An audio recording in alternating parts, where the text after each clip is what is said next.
ക്രിസ്തുയേശുവിൻ്റെ അതിപരിശുദ്ധ നാമം വാഴ്ത്തപ്പെടുമാറാകട്ടെ.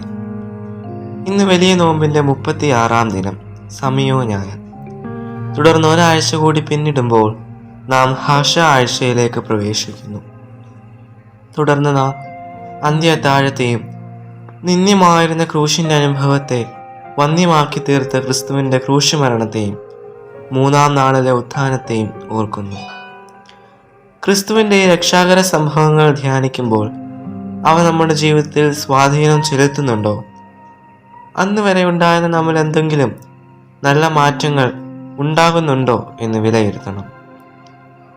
ഇന്നത്തെ അല്പനേരത്തെ ചിന്തയ്ക്കായി ഞാൻ തിരഞ്ഞെടുത്തിരിക്കുന്ന വേദഭാഗം സമയോ ഞായറിൻ്റെ ഏവൻഗേലിയോൻ ഭാഗമായ വിശുദ്ധ മർക്കോസ് എഴുതിയ സുവിശേഷം 10:46 മുതൽ 52 വരെയാണ്. പ്രസ്തുത ഭാഗം നമുക്കേവർക്കും സുപരിചിതമായ ഒന്നാണ്. ബർത്തിമായി എന്ന കുരുടനായ ഭിക്ഷക്കാരൻ്റെ സൗഖ്യം. ഇവിടെ നിന്നും 3 ചെറിയ ചിന്തകൾ നിങ്ങളുമായി പങ്കുവയ്ക്കുവാൻ ഞാൻ ആഗ്രഹിക്കുന്നു. ഒന്നാമതായി, ക്രിസ്തുവിനെ പകരുക. 46-ാം വാക്യത്തിൽ പറയുന്നു, യെരിഹോവിൽ നിന്ന് പുറപ്പെടുമ്പോൾ തിമായിയുടെ മകനായ ബർത്തിമായി എന്ന കുരുടനായ ഒരു ഭിക്ഷക്കാരൻ വഴിയരികെ ഇരുന്നിരുന്നു. 47-ാം വാക്യത്തിൽ നസ്രായനായ യേശു എന്ന് കേട്ടിട്ട് അവൻ, ദാവീദ് പുത്ര യേശുവേ, എന്നോട് കരുണ തോന്നണമേ എന്ന് നിലവിളിച്ചു തുടങ്ങി. കുരുടനായ ഒരു മനുഷ്യൻ സമൂഹത്തിൽ നടക്കുന്ന കാര്യങ്ങൾ അറിയണമെങ്കിൽ ആരെങ്കിലും അവനോട് അത് പറയണം. ഒരു കുരുടൻ എന്ന് പറയുമ്പോൾ ജീവിതത്തിലെ സുഖ സൗകര്യങ്ങളെല്ലാം തഴയപ്പെട്ടവനാണ്. ലോകം എന്താണ് എന്നറിവില്ലാത്തവനാണ്. ഇന്ന് ഭിന്നമായ ശേഷിയുള്ളവരെ ഉയർത്തിക്കൊണ്ടുവരുവാൻ പല മാർഗങ്ങളുണ്ട്. അന്ധർക്ക് വായിക്കുവാൻ ബ്രെയിലി സ്ക്രിപ്റ്റ് ഉണ്ട്. എന്നാൽ അന്നത്തെ ആ കാലഘട്ടത്തിൽ ഇവയൊന്നും ഇല്ലായിരുന്നു. ബർത്തിമായി കുരുടനായ ഒരു ഭിക്ഷക്കാരനായതുകൊണ്ട് തന്നെ മറ്റുള്ളവർ അവനുമായി സംസാരിക്കുവാനും സമയം ചിലവഴിക്കുവാനും അവജ്ഞ കാട്ടും. അത്തരത്തിലൊരു സാഹചര്യത്തിൽ ബർത്തിമായി യേശുവിനെ കുറിച്ച് അറിയണമെങ്കിൽ തീർച്ചയായും അവൻ ഇരിക്കുന്ന സ്ഥലത്തിലൂടെ കടന്നു പോകുന്നവർ യേശുവിനെ പറ്റി സംസാരിച്ചിരിക്കണം.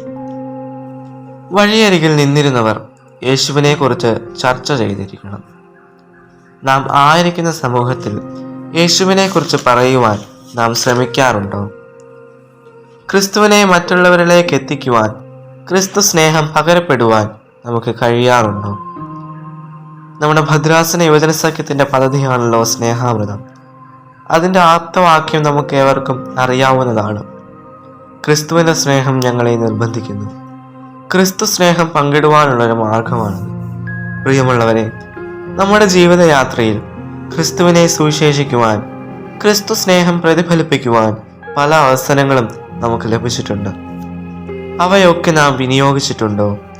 അവയിലൊക്കെ പങ്കെടുത്തിട്ടുണ്ടോ എന്ന് വിചിന്തനം ചെയ്യാം.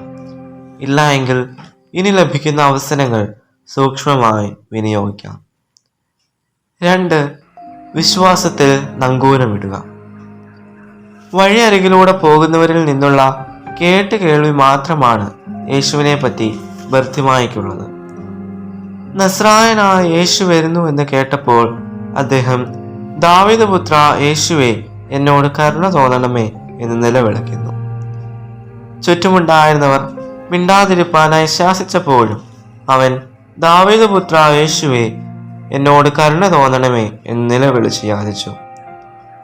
വിശ്വാസം എന്നതോ ആശിക്കുന്നതിൻ്റെ ഉറപ്പും കാണാത്ത കാര്യങ്ങളുടെ നിശ്ചയമാകുന്നു.